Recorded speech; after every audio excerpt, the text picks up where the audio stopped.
Down at 700 millibars, we want to be looking for things called shortwaves. Shortwaves are basically just small-scale troughs that rotate through the main larger trough.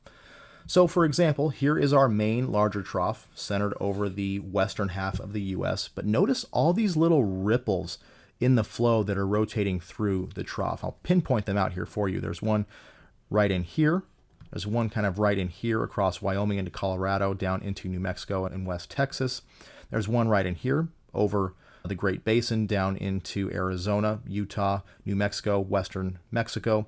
There's one little one right in here, pretty subtle one. And then there are several more here on the backside of the trough. These are short waves, and short waves are important because they can provide little extra areas of oomph, if you will, little extra areas of energy out ahead of them that can help focus severe storm development in a given environment.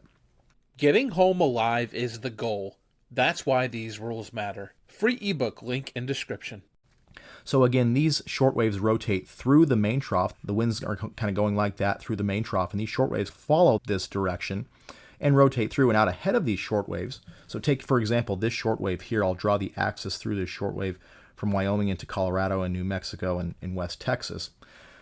For these short waves, we want to be right out ahead of these short waves. Just like a regular large-scale trough, we want to be right out ahead of these short waves. These short waves translate through, and right out ahead of them, again, can be somewhat enhanced forcing and somewhat enhanced lifting to help initiate severe storms. Remember to check out those links in the description below, and then watch another video.